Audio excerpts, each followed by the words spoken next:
Şöyle bir baktım, eşime dedim ki hanım dedim ya, biz ne zaman evlendik, ne zaman bu kız oldu, ne zaman liseyi bitirdi, üniversiteye hazırlanıyor. Yarın bir bakmışız birileri istemeye geliyor. Ne yapacağız? Verelim mi? Hayırlı bir kısmetse. Allah iyilerle karşılaştırsın. Eve hapsedilmiş, kafese konulmuş bir aslan gibi hissettim. Ya çıkmak istiyorsunuz, hayatınız her gün bir yerde konuşma ama evdesiniz ve çocuk bakıyorsunuz. Bayanlar sizi çok iyi anlıyorum. Bulaşık yıkamak çok zormuş.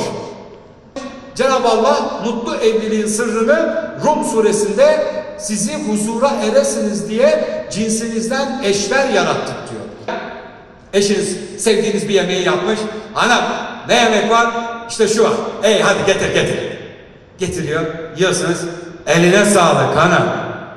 Hanım da diyor ki afiyet olsun bey.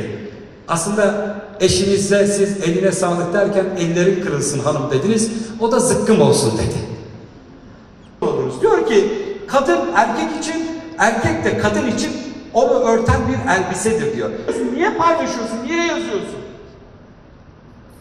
Rabbim rızasını kazanan vatanına, milletine, insanlığa faydalı bir birey olması olsun diyorum. Ben bu programda da bizi sizlerle buluşturdukları için çok değerli başkanıma çok teşekkür ediyorum.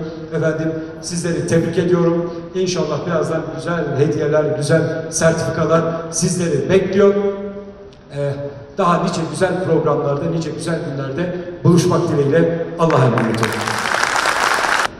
Evlilik Okulu 2009 yılında bizim görev başladığımızdan beri devam ettirdiğimiz bir proje. Evliliğe başlarken insanların doğru bilgilerle bu önemli hayata başlamaları, insan bir doğarken dünyaya geliyor, bir evlenirken bir dünya değişiyor. Bir ölünce ortadaki en önemli değişikliklerden bir tanesi. Onun için başta iletişim olmak üzere birçok alanda burada eğitimler veriyoruz. Amacımız mutlu aile, huzurlu toplum. Dolayısıyla hiç çok uzun vadeli hesap yapmayalım. İnşallah birbirimizle güzel günler geçirmek üzere hem ahitleşelim hem çalışalım.